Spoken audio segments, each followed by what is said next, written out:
Good evening and welcome to another edition of Jazz Tales.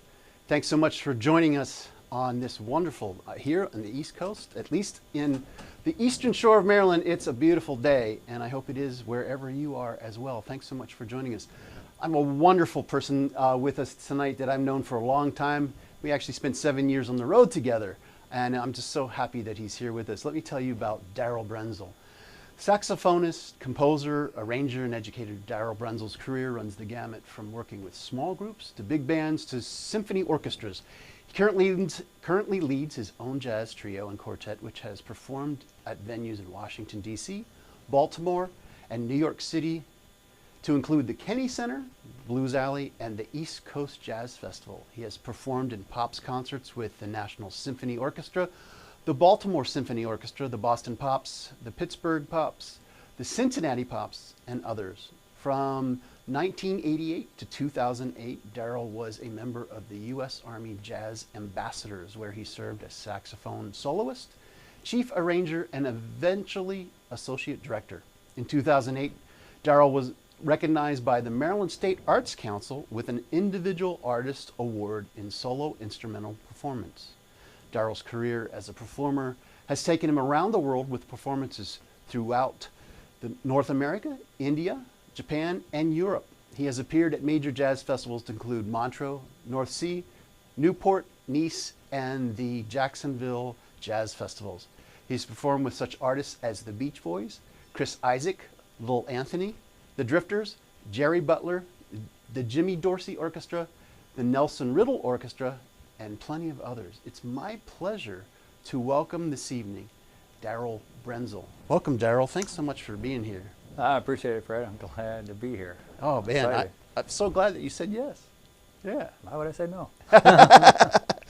Well, you know, pandemic, all of that kind of stuff. But yeah. We're talking about we're good, right? We're all vaccinated. We're all good. We're all good. So we're going to start this evening with a Kenny Barron composition. This is called Voyage. Welcome, everybody. Thanks for joining us.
Beautiful, you. beautiful, beautiful. Yeah, wonderful. It's great to play with you again. Man, Yeah, thank man. you. Thank Yeah. you so much. I guess the last time that we did was somewhere, I'm guessing, maybe towards the 2019? end of the year, or maybe right before the pandemic. Yeah, I know we did certainly something. before, but probably sometime maybe late Yeah. 2019. or Right, something. exactly, yeah, wow. Well, we say hi to people here, and Jack Charetz, who is the lead alto player in the Columbia Jazz Band. In fact, you sat in for him while he was having surgery yeah. at the East Coast Festival the one time.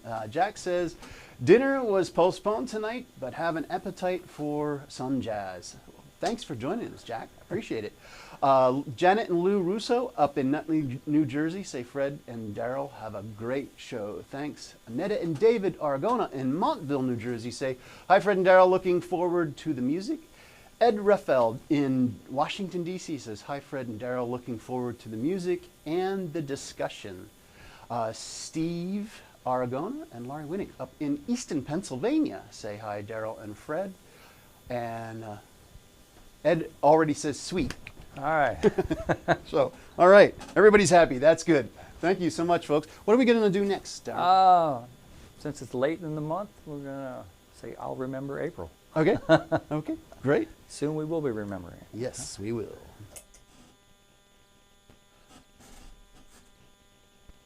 So maybe you set this up.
just like we didn't rehearse it. That's right, yeah, because I told you to set it up. I was kind of expecting a faster tempo. A lot of people play it quicker, but that's cool, man. Yeah, no, You know, right. I gave it to you, and so we went with it. That's cool. Cool, cool. Vincent Vicarella, Mr. Vicarella is the band director up at Nutley High School in Nutley, New Jersey, and we'll learn about a couple of his students that are watching tonight too. He says, sounding great as always. Have a great show, Fred and Darryl. Thank you, Vincent. I appreciate you tuning in. Thank you. What do we have next? Paul Desmond composition. Right, right. Yes, the great alto player and courter of beautiful women. I'm assuming this is one of them. I don't know. This is Wendy. Right, Wendy. All right, here we go.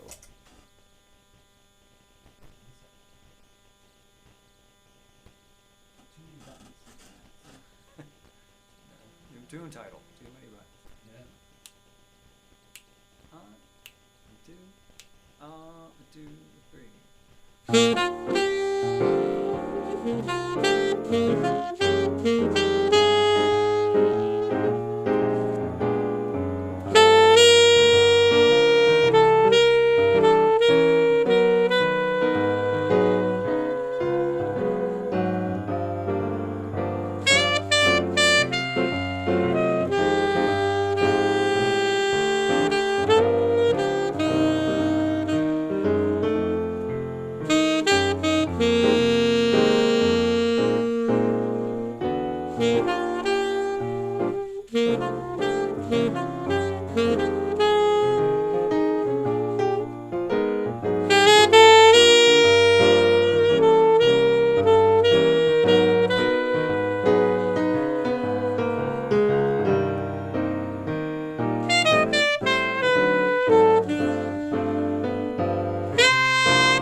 Beautiful choice. Oh, thank you. Yeah, I'm curious, is there, I mean, obviously, Paul Desmond, you're a saxophone player, but is there another story behind picking that tune? I asked that question because sometimes I'm really surprised by the answer. No, I mean, I think that was one, I stumbled across that in the book before a recording, and I used to play it with a group a lot of years ago, and we just had a book and we read everything. I never committed the tune to memory, and just in recent months or whatever have, you know, like putting the tune up here finally. Wow. So I just love the tune. It's a beautiful tune. Yeah, you know, it's great choice. Great choice. Beautiful, beautiful, beautiful. I'd like to thank one of our sponsors for this evening. We'd like to thank Janet and Lou Russo up in Nutley, New Jersey, who have sponsored this evening's episode of Jazz Tales. Thank you so much, Janet and Lou, for your sponsorship of this evening's show. Appreciate it. Hey, say hello. Before I ask this question, I just want to say hello to Peter Kaufman, who's down in Louisville, Kentucky. Says, what a treat you gentlemen are lifting the gloom in rainy Louisville. And David and Netta up in Montville, New Jersey say, sounding absolutely awesome in the zone. Great selection of tunes as well. Yes, I agree. good. Yes, I agree. Thank you, Darryl. So everyone that watches this, and we have pretty much our regulars here tonight, that's great. And for those of you that are just joining us for the first time, I always ask our guests this very first question to every single person. And it ties in with our mission at Jazz Alive of the continuation and preservation of this great music, jazz. And it's my belief that if we don't get our young folks involved in this music, it's not going to be here much longer. So I'd like to ask this question because I know that, especially since we're trying to get these passes to students, and we have students watching, Darryl, I always like to ask so that if someone's sitting there and they get this, they go, that's me, you know, inspire people. So what was that one thing or many things that made you go, yeah, I got to play music and it's got to be jazz?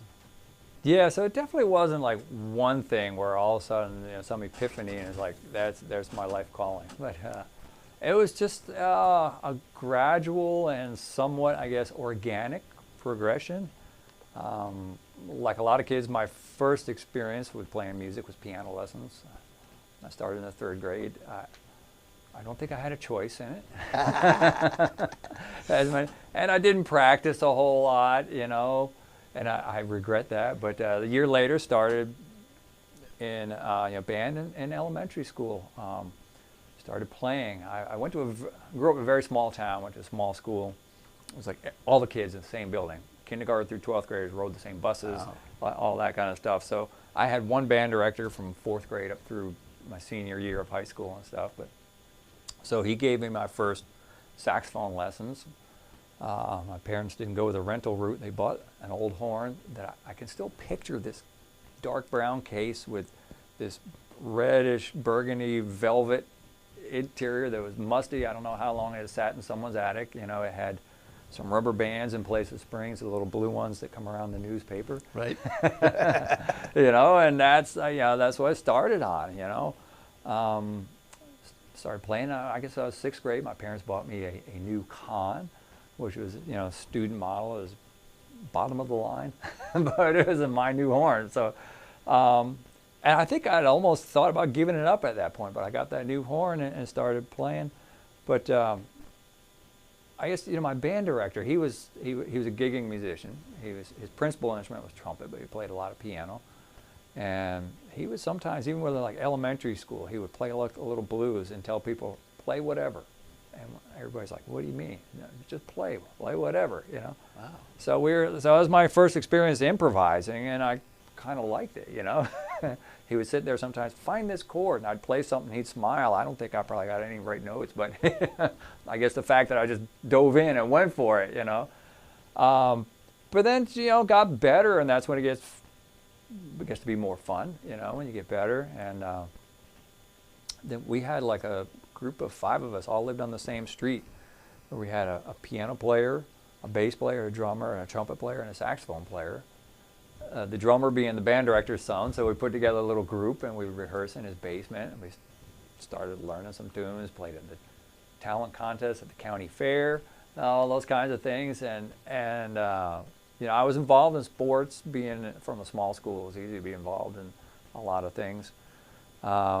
Boy Scouts, but a lot of those things started like sort of naturally fading, you know, toward the end of high school, and that music was just kind of taking over. I got a call one day from a Marine Corps recruiter. That's right. I forgot you were in the Marines. Yeah, first. I did 4 years in the Marine Corps with their that. bands program, saying there's going to be an audition team in Albany, New York. Would you be interested in an audition for their bands program? And I thought, well, why not go audition? What the heck can happen? What can hurt, you know? So I auditioned. I played well enough that they said, well, here's some papers, you know. If you want to come in the Marine Corps, we'll guarantee you'll be in our bands program. And I walked out not thinking that I would do it, but I don't know, a month or so, the recruiter started talking to me some, and it was almost like, I don't know if he hypnotized me or what, but it was almost like without any thought, it's like, okay, well, let's do this. Let's go be a musician in the Marine Corps. So, yeah, and off I went, you know, boot camp, School of Music. It was a great experience, and next thing you know, my job is to play music, you know. Wow. Wow. You know, it's, if I had to average out how often a band director is a major influence in everybody that we've asked, and this is the 23rd show, that happens a lot. And it's amazing to me, you know, that is an important part, and it should be. Yeah, but you know, sure. Yeah. but yeah, it's great to hear, you know, that so many and several of the guests have been. Matt Neese last time said, in the hometown he was from, he said whoever was responsible for hiring the band directors there did an excellent job, because they were just the stuff, you know. So yeah, I also, my band director was walking distance from my house too, so it was like, you know. Wow. Got older, or even as I returned, you know, visited home and stuff, I would always go pay him a visit, just walk right over to the house, you know. If I That's came back, wonderful. Yeah. had some tapes of something I've done, and well, let's listen to it, you know. Beautiful, beautiful. Well, we'll talk some more. Let's play some more. Okay. What are we going to do? If I Should Lose You. Oh, that's right. Yes. Any reason for this tune? Other than I love playing it too. Yeah, it's just a great tune. Yeah, it's a nice tune. Yeah. Cool. Yeah. First heard this on a Lou Donaldson record. So. Oh, wow. Yeah. Wow. All right, here we go.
such a great tune. Thank you so much for calling that one. We got here, yeah. Next, we're going to do one of your original tunes, if I remember correctly. Is there a story behind this one? Not so much, other than that at one point, probably starting mid-May, late May, early June or something, I just started writing some tunes, you know. What am I going to do? In the basement, exercising and practicing. Like everyone else, you know, trying to figure this whole thing out. So like, I just tried to write some tunes, you know. Great, great. So then try to come up with a cool jazz title. That's the whole thing. Yeah, I know. That's to me, half the time writing the tune is a lot easier than figuring out what to call it. Yeah. All right, so here we go.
What a great tune. Thank you. What a great tune, yeah. Peter Kaufman says, that's a lovely piece by Darryl. Yes. Thank you, Peter. We agree with that one. Oh, I'm sorry. Oh. Let me get back to this camera. You know, every time I think I've got the thing figured out. So, next we have on the list. Alice in Wonderland. Oh, yeah, yeah. Any particular reason why on this one? Well, of course, you always did a wonderful feature on this with the Jazz Ambassadors. And yeah, it was, I think probably on a gig that we did, you wanted to do it. And I was like, I know the tune you're talking about, but I don't know it. So I went home and learned it. And I think the next time we play together, I probably called the tune. Yeah. No, it's a great tune. I enjoy playing it. So. Yeah, I know it's, I mean, I know you're a Bill Evans fan, and so I thought, why not do it, man?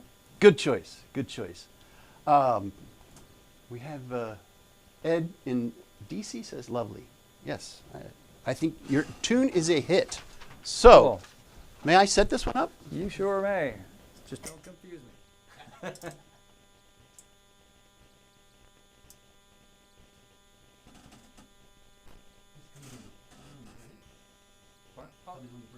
Sure, sure.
Thank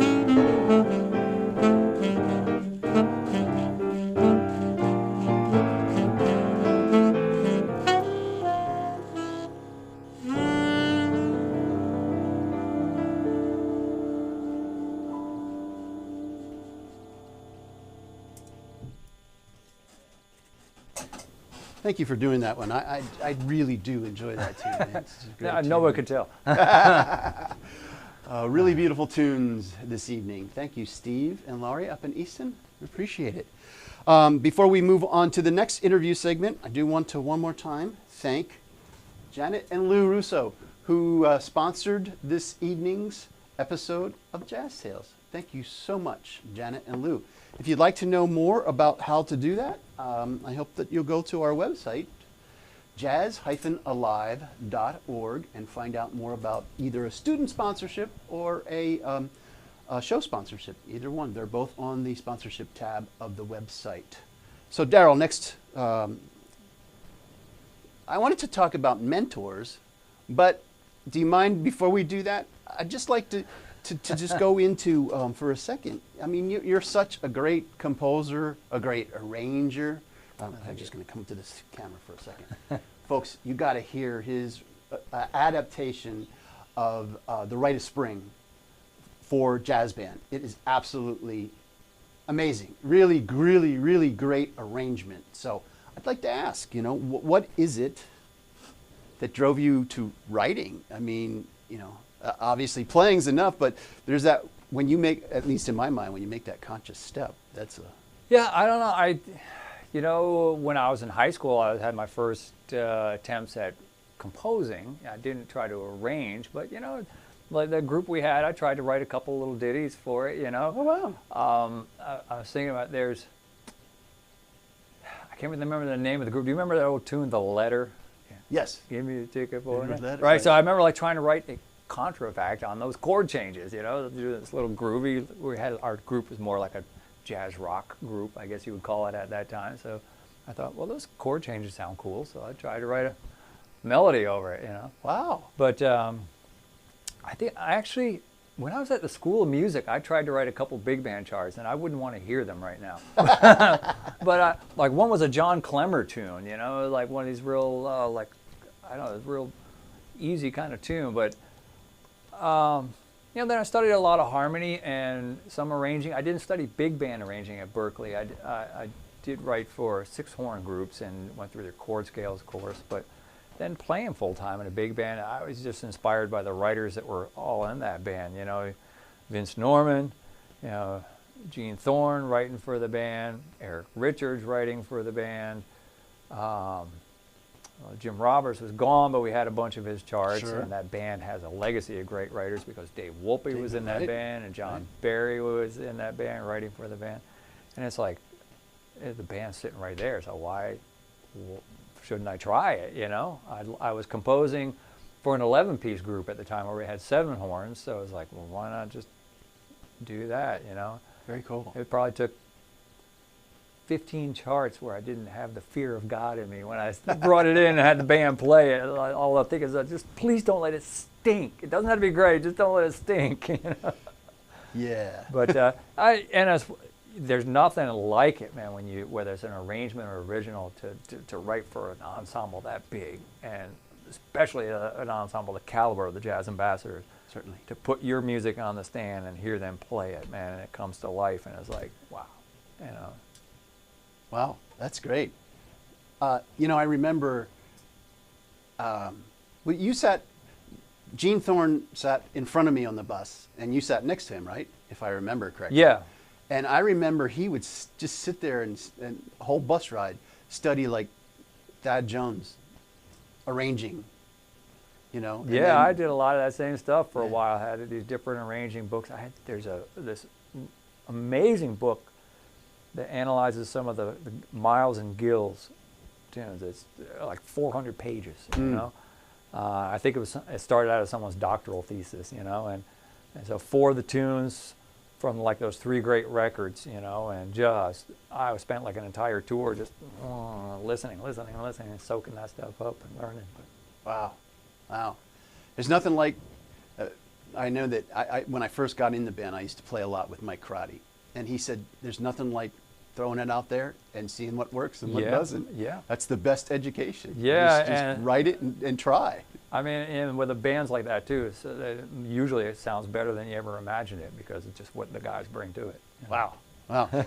Well, I'll ask you in the last segment about mentors. Okay. But I just, as we were playing that tune, I'm like, I need to ask him about how he got into composing and arranging. So yeah. Thank you. Can I put in a plug for another project? Certainly. As some of your guests, Go for it. the Smithsonian Jazz Masterworks Orchestra. Of course, you've had Bill Mulligan here, who plays in it, and Lee Pilzer plays in it. They recently released a recording of Bernstein music, and it's not like your typical covering West Side Story, and that some of his orchestral stuff from masses, all kinds of stuff. So I did a couple of charts. Steve Williams, Scott Silber, and the record's been out for a little bit now. And it's a beautiful, beautiful record. You know, I'm fortunate to be a part of it. They asked me to write a couple of things. Right. Yeah, I mean, great. Wow. So yeah, so I don't know what other guests you might have had that are in that group, but I know you've had Bill and Lee here. Yeah, that's it for right now. And they play in that band. Yeah, and, wow. I mean, they sound great playing. I'm definitely gonna I'll have to get that because I'd like to hear what you do with Bernstein. Reimagined is the name of the Manchester Craftsman Guild label, I guess is what. All right, and we have people that will go find that. So, yeah. So, what are we doing next? I Should Care. I Should Care. Right. Yeah. Any particular reason for this one? One I put in the repertoire not too long ago, you know. There you go. Yeah, I just went back, listened to a bunch of recordings. Found there was a Monk recording with a vocalist of this tune. Really? Yeah. Wow. One of his old Blue Note sides. Wow. You know, I was like, I can't remember the name of the vocalist, but there you go. Monk with a vocalist doing I Should Care. I will have to look that one up myself. All right, here we go. Nice easy tempo. 1, 2, 3.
It's such a great tune, man. And you know, you got me thinking about Monk playing it. So for a second there, I'm like, no, don't go there. 'Cause, yeah. But wow, that's great. Ed in DC says, I found both Darryl's and the SJMO's new recording on Apple Music, which leads me to the question, how do musicians get paid by Apple and other streaming services? Oh boy, good question, Ed. Yeah. If you figured out, let us know. First is very little. Yeah. I don't know. So I guess,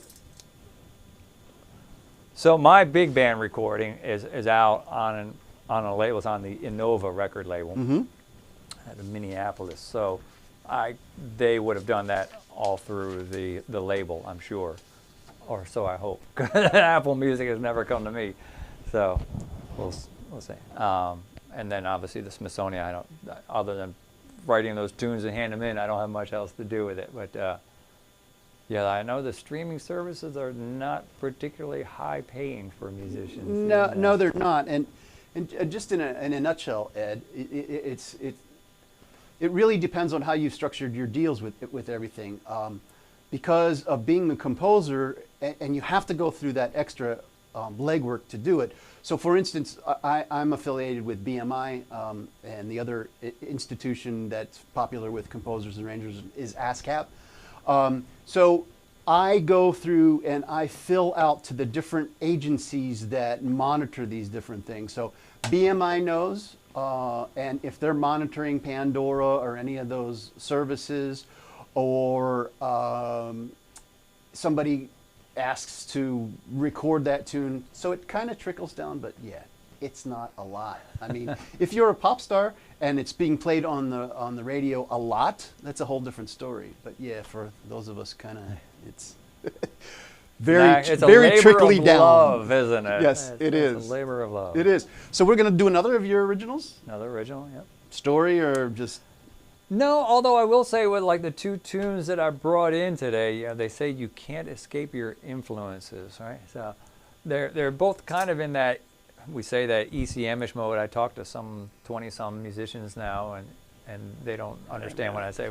So it's kind of a time period and a vibe and feel. But yeah, when I was at Berkeley, like in the mid-'80s, we were just really fascinated with some of the things that were coming out on that label, what Keith Jarrett was doing, and what Jan Garbarek was doing, and Eberhard Weber, and Kenny Wheeler, and mostly straight eighth note music, as opposed to swing. Not really so much functional harmony, not a lot of dominant chords going 5-to-1 or that kind of stuff. But it was different than like the Wayne Shorter, Herbie Hancock kind of harmony too. Definitely. So it had its own sounds. You know, a lot of stuff when I sit down and try to write, that's what comes out. You know, a lot of my big band stuff sounds like TV and movie stuff from the 60s and 70s. But Hollywood was full of jazz writers. You know, right for all those cop shows and you know, big bands and real horns playing all that stuff. There you go. You know? Can't escape it. It's in there, and you know, for a while it bugged me, but no more. It's like, that's me. Be you. Exactly. Be you. That's me. All right. And this one's Blue Sand and Gray Crystal. Yeah. Cool.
Great tune. Thank you. Great tune. Wow. Yes.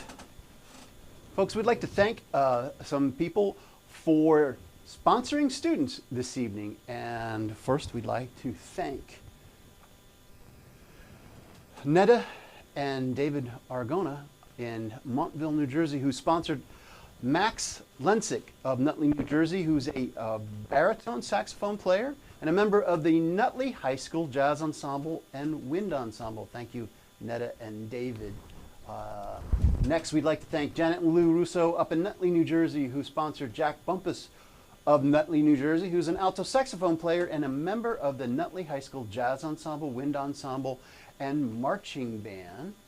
And next, we'd like to thank Sherry and John Zimmerman in Mechanicsburg, Pennsylvania, and John Zontek, along with, in the picture there, Phoenix from Baltimore, Maryland, for sponsoring the Easton Middle School High School Jazz Band, who are all watching this evening.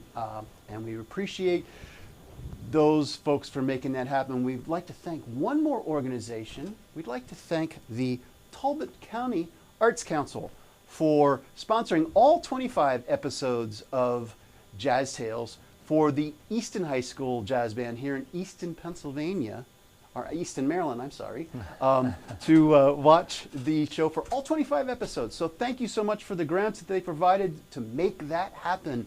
We love to hear that kind of thing. And if you'd like to find out more about where and how and all that, please go to jazz-alive.org and you can find out more about how to make that happen. As it is always the case, we start to run out of time, and we're just about running out of time here, Darryl. But I did want to ask, is there a mentor that really made, other than your band director, obviously, that made a big difference there? I don't, you know, I think like everybody's mentors, man, because you learn from everybody around you, man. And sometimes in the most unusual places. So I was thinking about that. So we don't have a lot of time. So let's say there's a gentleman by the name of Buddy Charlton that I got to play with. Buddy plays pedal steel guitar. Well, Buddy's no longer with us, but he was one of the best in the country. I mean, good friends with Buddy Emmons. And he spent like about 15 years with Ernest Tubb and the Texas Troubadours. Ooh. And Buddy was just an amazing player, humble guy. 86, before I came back in the service, I was doing a steady weekend thing in Fredericksburg, Virginia. I was an addition to the band for Friday and Saturday night. Guitar, steel guitar, bass, and drums, and they were doing a lot of old, early roots rock and roll, rockabilly stuff, and country music and stuff when I was playing. Buddy was like the epitome of professionalism. You never had to tell him it was time to get back on the bandstand, the break's over. He was always up there beforehand, you know, and having blistering technique, never felt like he had to show people that he had it, you know. You know, he saved it for the moment that it was there, and loved great tunes, you know. I'd get up there on the bandstand right before a set started, stand next to him. He'd always be noodle and real soft, and I'd listen, you know, he'd be doing something like Scrapple from the Apple, you know. But, you know, it was just, he was, you know, the star in the band. But if you sat around and talked with the band, you would never know that he was the star. And, yeah, he was just, you know, and so many guys, you know, you learn from to play tastefully or correctly, you know, and all these different styles. But, you know, Buddy was a guy I just really, he liked my playing. He did a recording. He asked me to play on it, man. I was like thrilled, you know. Wow. Why do you want me on this? Right. That's a great story. Wow, yes. Yeah, playing with a pedal steel player. You know? Yeah, wow. Never saw that one coming. Well, a lot of our gigs we never saw coming, did we? That's funny. Wow, that's a great story. Jack Charetz says, Darryl, Fred, thank you for your show tonight. I really enjoyed your work. Keep on swinging. Appreciate it, Jack. Does that mean you're leaving us right this second? You don't want to hear the last tune? What is the last tune, Darryl? What are we going to do? This will be the last one. Well, we'll do Mellow Tone. Okay. And it always just feels like a good tune for a happy ending. I would agree. I would agree. Although I must admit, your Joe Beam tune that you wanted to play is a great tune too, but unfortunately we're out of time. Another time. Yes.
Beautiful, Darryl. Beautiful. Thank you, man. Thank you so much.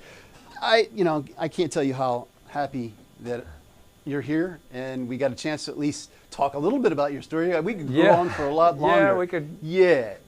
But do you have any quick advice Billy, for our students that are watching? Okay, so yeah, I thought about that question. So everybody wants to have that one pearl of wisdom, but you know, your schedule is your schedule. I'm going to say that because I feel like my development as a player has just been like long and slow.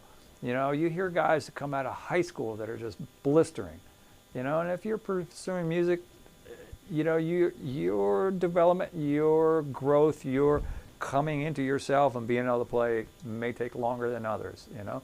That happens in all the arts, you know. Yep. Some actors don't, you know, become this great actor until they're 50 years old. Exactly. And other people, you know, so, man, you do your thing and keep toiling away, enjoy it, and don't worry about other people's schedules, you know. There we go. Yours is yours. Wonderful advice. Thank you. Wonderful advice. We've got a bunch of claps. Just a wonderful show. Thank you. So, yes, thank you. Folks, next 3 weeks from now on the 12th, where did it go? Where did it go? Oh, it's there. Sorry. There it is. On the 12th of May, we've got Brad Clements here. Brad has an interesting story as to how he's gotten from point A to point B, so I hope that you'll join us for his story. It will be a wonderful time. He's a wonderful player. He's played with, for the longest time and up until Chuck Brown's death, he was the trumpet player with Chuck Brown. He's also been out with